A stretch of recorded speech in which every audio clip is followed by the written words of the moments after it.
പ്രധാനമന്ത്രിയുടെ പ്രസംഗത്തിൽ പങ്കെടുക്കാൻ ശശി തരൂർ. പിന്നാലെ പ്രശംസ.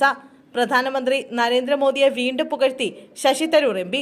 എക്സിലെ പോസ്റ്റിലാണ് പ്രശംസ കോരിച്ചൊരിയുന്നത്. മോദിയെ തുടർച്ചയായി പ്രകീർത്തിച്ച് കോൺഗ്രസ് നേതൃത്വത്തെ ചൊടിപ്പിക്കുകയാണ് തരൂർ. ന്യൂഡൽഹിയിൽ നടന്ന ഒരു സ്വകാര്യ പരിപാടിയിൽ പ്രധാനമന്ത്രി വികസനത്തിനായുള്ള ഇന്ത്യയുടെ ക്രിയാത്മകമായ അക്ഷമയെക്കുറിച്ചും ഒരു കോളനിവത്കരണാനന്തര ചിന്താഗതിയുടെ വളർച്ചയ്ക്ക് വേണ്ടിയുള്ള ശക്തമായ പ്രേരണയെക്കുറിച്ചും സംസാരിച്ചതായി തിരുവനന്തപുരം എം പി എക്സിലെ പോസ്റ്റിൽ കുറിച്ചു. പ്രധാനമന്ത്രിയെ പ്രകീർത്തിച്ചുകൊണ്ടുള്ള തരൂരിന്റെ പോസ്റ്റ് കോൺഗ്രസിനുള്ളിൽ അദ്ദേഹത്തിനെതിരെയുള്ള എതിർപ്പ് വീണ്ടും വർദ്ധിപ്പിച്ചതായാണ് സൂചന. പ്രധാനമന്ത്രി ഊന്നിപ്പറഞ്ഞത് ആഗോളതലത്തിലെ മഹാമാരി, യുക്രൈനിലെ യുദ്ധം പോലുള്ള സംഭവങ്ങളെ അതിജീവിച്ച ഇന്ത്യയുടെ സാമ്പത്തിക സ്ഥിരത ലോകം ശ്രദ്ധിച്ചുവെന്നും ഇന്ത്യ ഇനിയൊരു ഉയർന്നുവരുന്ന വിപണി മാത്രമല്ല, ലോകത്തിനൊരു ഉയർന്നുവരുന്ന മാതൃകയാണെന്നുമാണ്. എല്ലാ സമയത്തും തെരഞ്ഞെടുപ്പ് മോഡിലാണ് എന്ന് തനിക്കെതിരെ ആരോപണം ഉയർന്നിട്ടുണ്ട്. എന്നാൽ ജനങ്ങളുടെ പ്രശ്നങ്ങൾ പരിഹരിക്കാനുള്ള ഒരു വൈകാരിക മോഡിലാണ് താനെന്നും പ്രധാനമന്ത്രി പറഞ്ഞതായി തരൂർ പറഞ്ഞു.